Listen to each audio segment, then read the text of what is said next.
Hello बच्चों, हाय। मैं त्रिलोक व्यास Rajneesh institute में आप सभी का स्वागत है। जय हिंद, जय भारत।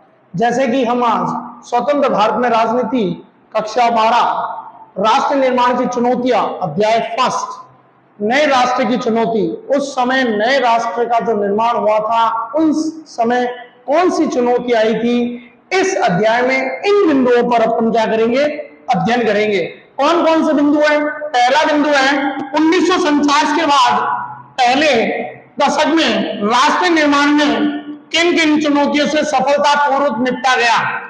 अर्थात कहने का मतलब ये हो गया 1947 के पहले दशक में, पहला दशक 1947 से लगाकर 1957 तक हो गया पहला दशक।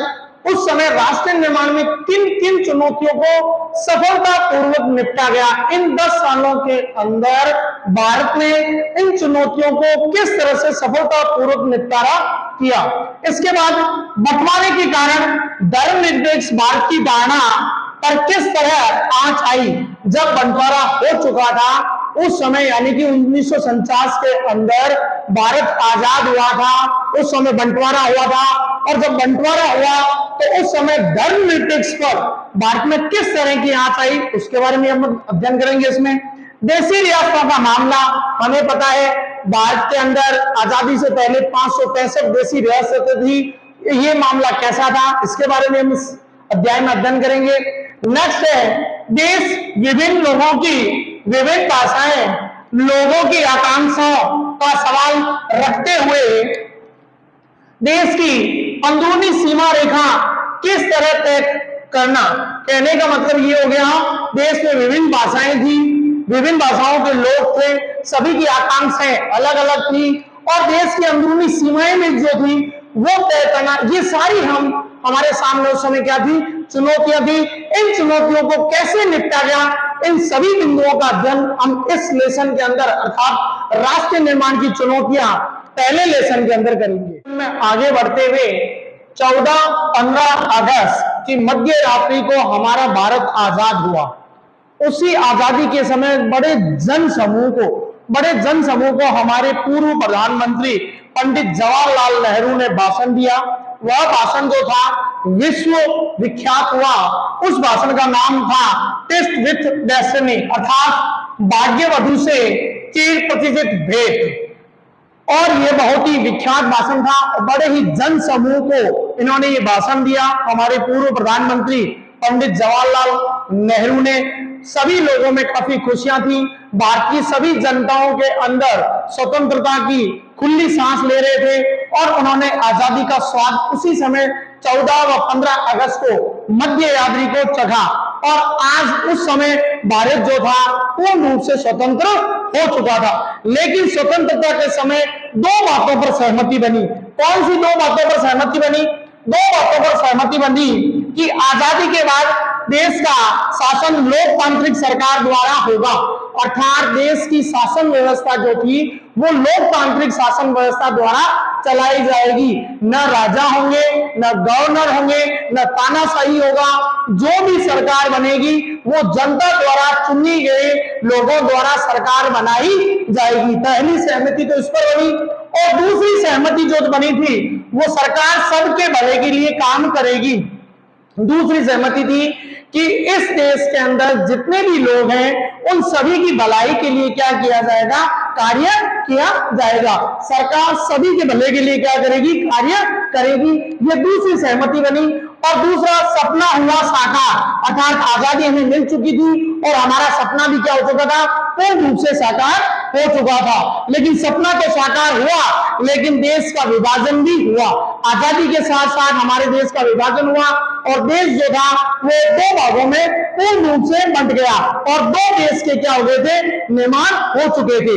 अर्थात पहला बना भारत, भारत के दो टुकड़े हुए जिसमें भारत का पहला भारत और दूसरा ही क्या बना, पाकिस्तान। इसी के साथ सपना तो हो गया साकार, लेकिन विभाजन के साथ साथ इसी सपने को हमने क्या किया, साकार किया। पहला बना भारत और दूसरा बना पाकिस्तान।